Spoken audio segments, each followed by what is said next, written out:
got me to armbar, but I fought through it, got out.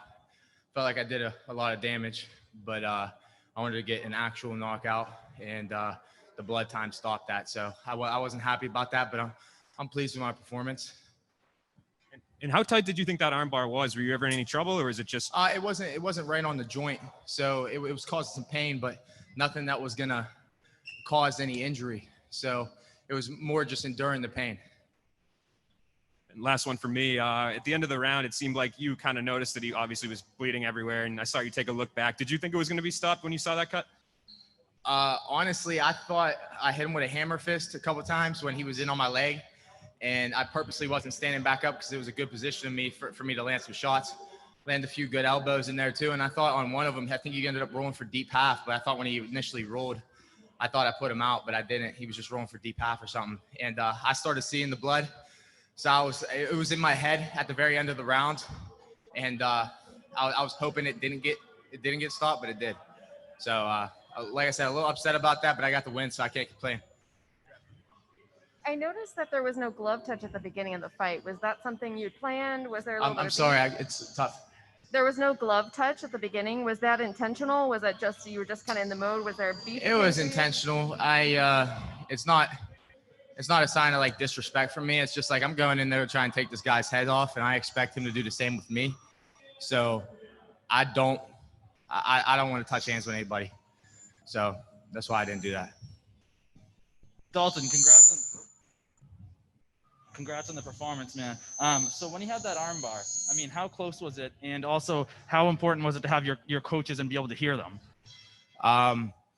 We actually just went over that position this like in warm-ups today, and we went through it a couple times during the week. We expected him to throw up some submissions and stuff at me.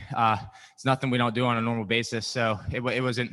I knew the technique and stuff, the way to get out of it. It was just staying calm and composed there, because he didn't have the fulcrum right on the elbow, so it wasn't, like I said before, I wasn't in a threat of injury, but it did hurt a little bit. It was just enduring the pain and being patient till I got out of it.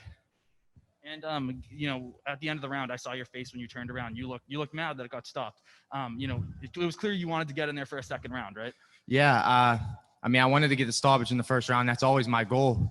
And I say that before every fight, and I say that as a goal for myself. I set a bar for myself. I don't want to just go in there and win. I want to go in there and get the finish. I want to go in there and dominate the fight. And I felt like I was doing that, but I felt like a really good, devastating finish and coming near, whether it was on the feet or on the ground. And when I seen that blood, I was hoping it didn't get stopped. And whenever it got stopped, I knew exactly what it was getting stopped for. So that's why I was a little upset, throw up my arms a little bit. That's not how I wanted it to end. Congrats on the win, man. 7-0 as an amateur, 3-0 now as a pro, all finishes. Do you wish you could get a little bit more cage time, maybe go into the third round? I went to the third round once or twice as an amateur. It's not really about getting a cage time for me. Like I said, I want to go in there. I set a goal for myself every fight, first round finish. And that's a goal that I set for myself. It's not something that I'm like, all right, I'm going to go in and finish everybody in the first round because I'm that good. When I train for these fights, I set a goal. I want to finish them in the first round, and that's what I'm working towards in my camp. And that's what I want to do. But the goal is never to go to the third round. The goal is never go to distance. I want to keep the fight out of the hands of the judges. I was taught that from a young age with wrestling. You don't want the ref or the judges to play a part in your win or loss. So the only way to do that and guarantee that 100%, even with how good refs and judges are nowadays, and the only way to do that is to finish the fight. So what do you want next? Is there someone that you have in mind? I don't know if it made the TV or not, but I got on the camera at the end there, and I asked, I didn't ask. I called out Dillon Danis. He's out there. He's been fighting at catch weights of like 175 and 180. He's never even made it down to 170 yet, I believe. And he's calling out a lot of guys that he can't even fight, like guys that are UFC champs and world champion boxers and stuff like that. He's calling these guys out to be a troll on social media. And I'm 3-0, he's 2-0. We're both in the same organization. We're one weight class apart, even if you would say that, because like I said, he's been taking catch weights. In my eyes, he's a middleweight until he makes that 170-pound limit. So I would love that fight. I would love to show everybody that he's not as good as he says he is and stop that hype train. Congratulations on the win. I'm curious to know, how did you get the nickname Hercules and who gave it to you?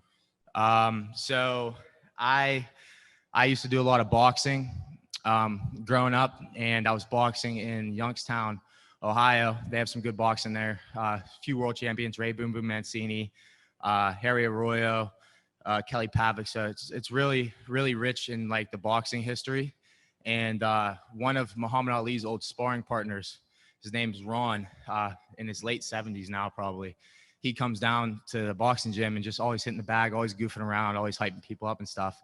And maybe 5 years ago, he just started calling me Herc, like short for Hercules. And every time somebody new would come to the gym, he would always introduce me as Hercules. So a lot of guys in the gym started calling me it too, and it kind of just stuck. So that's how I got that nickname, and I just stuck with it. All right, we'll take one from the internet here. Matthew Putterman, your line is live.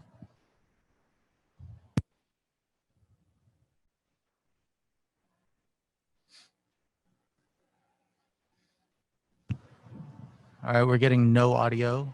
Let's try Connor Northrup. Hey, Dalton. Congratulations on the win. Thank you.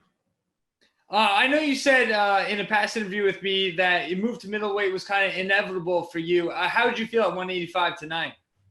I felt great. Like my conditioning was there. I mean, obviously when I'm throwing some heavy shots like that towards the end, I'm trying to get the finish. I'm going to get a little winded, but my wind came back real quick. I got my heart rate down very quickly. I sat on that stool, and within 10 seconds of that going into the break, I felt great. And I was ready to go out for a second round. I felt lighter. Like I stuck to my game plan more. I walked him down, kind of backed him towards the cage, although he was kind of swarming me and crowding me a little bit, trying to get a hold of me. And I mean, besides that, I felt great. Yeah. I know you mentioned Dillon's name, but for you, I mean, is that something you're focused on? Do you want to step up in competition after this one? Yeah, I would love to fight Dillon Danis.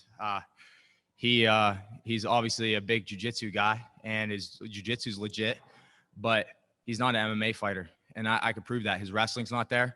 He would have a very, very tough time taking me down, and his striking definitely isn't there.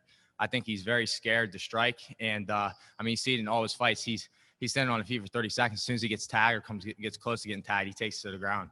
So I feel like I could definitely. I mean, it's a definitely step up in competition, and like I said, his jiu-jitsu is great, but I could definitely finish him, especially on the feet. He's going to be trying to take me down, and I don't feel like he can. Well, I know he can't.